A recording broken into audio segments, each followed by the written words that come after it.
ओम श्रीमन्नारायण नारायण नारायण भजमन नारायण नारायण नारायण लक्ष्मी नारायण नारायण नारायण श्रीमन नारायण नारायण नारायण श्री पुरुषोत्तम मास माहात्मंतर्गते दशमोऽध्याय नाम नारद उवाच। नारद मुनि बोले, हे तपोनिधि, उन महाक्रोधी एवं परम तपस्वी मुनि ने उस ब्राह्मण कन्या से क्या कहा वह सब मुझे सुनाए। सूत जी ने कहा, इस प्रकार नारद जी के वचन सुनकर श्री नारायण जी ने बताया कि दुर्वासा ऋषि के वे गुप्त वचन सर्वलोक हितकारी हैं। श्री नारायण जी ने वे वचन नारद जी को सुनाते हुए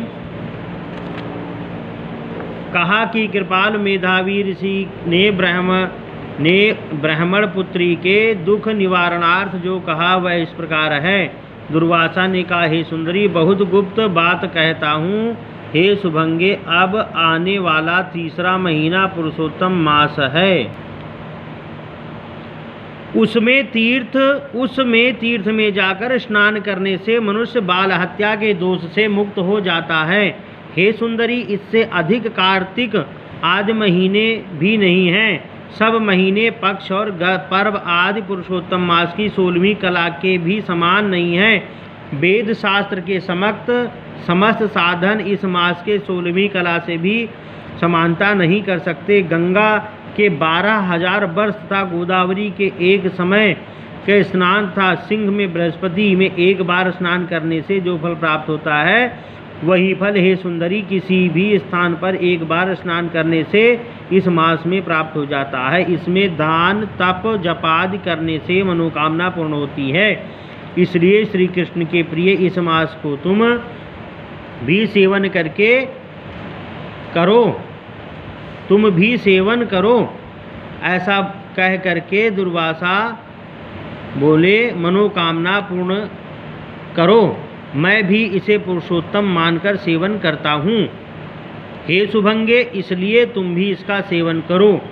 मुनि दुर्वासा इस प्रकार ब्राह्मण कन्या को कहकर चुप हो गए।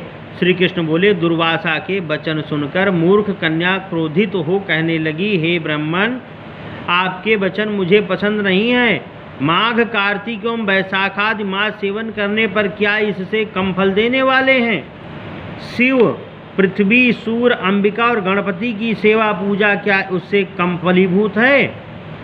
व्यतिपात आदि योगों को आप छोड़कर इस मास की प्रशंसा क्यों करते हैं? यह मास तो सब कर्मों में निंदित मलमास है। आपको लज्जा आनी चाहिए। सूर्य की संक्रांत इसमें ना होने से इसे आप श्रेष्ठ कैसे कह सकते हैं? मैं जानती हूँ कि सब दुखहारी निसंदेह श्री हरि हैं। ब्राह्मण पुत्री के वचन सुनकर दुर्वासा की आंखें क्रोध से लाल हो गईं, किंतु मित्र कन्या होने के कारण फिर भी उसे शाप नहीं दिया, अपितु दया आ गई। उसे अपना हित अनहित जानने में योग्य ना समझा। पुरुषोत्तम मास की महिमा बड़े बड़े विद्वान नहीं समझ सकते हैं, तब मूर्ख बुद्धि पुरुष तथा स्त्रियां कहाँ जान सकती हैं? यह बाला पितृहीन कुमारी है, दुख के कारण तप रही है, मेरा शाप कैसे सह सकेगी? इस प्रकार विचार कर क्रोध करके मुनि दुर्वासा बोले, हे बाले, तू मेरे मित्र की बेटी है, इसलिए मैं तुझ पर क्रोध नहीं कर रहा हूँ। तुम जैसा चाहो वैसा करो, और मैं जो तुम्हारा भविष्य कहता हूँ वह सुनो। तुमने पुरुषोत्तम मास का निरादर किया है, उसका दंड इस जन्म में अथवा दूसरे जन्म में अवश्य प्राप्त होगा। मैं तो बद्रिकाश्रम जा रहा हूँ, तुम्हारा कल्याण हो। मेरा समय नष्ट ना हो। होनहार शुभाशुभ को कौन मिटा सकता है? श्री कृष्ण बोले।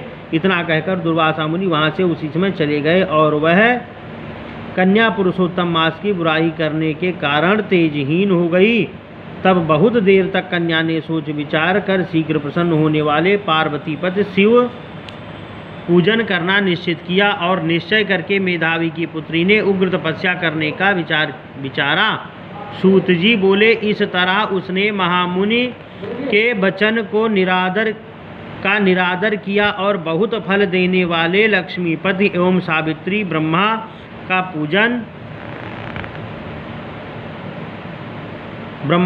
पूजन त्याग केवल पार्वती पति शंकर की आराधना मन में निश्चय करने लगी।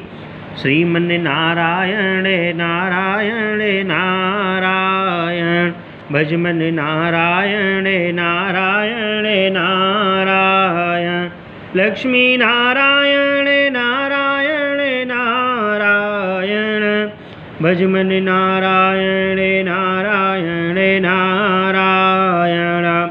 श्री बृहन्नारदीय पुराणे पुरुषोत्तम मास महात्म्ये नारदा नारायण संवाद कुमारी शिवाराधनी यद्य योग नाम 10मोऽध्यायः।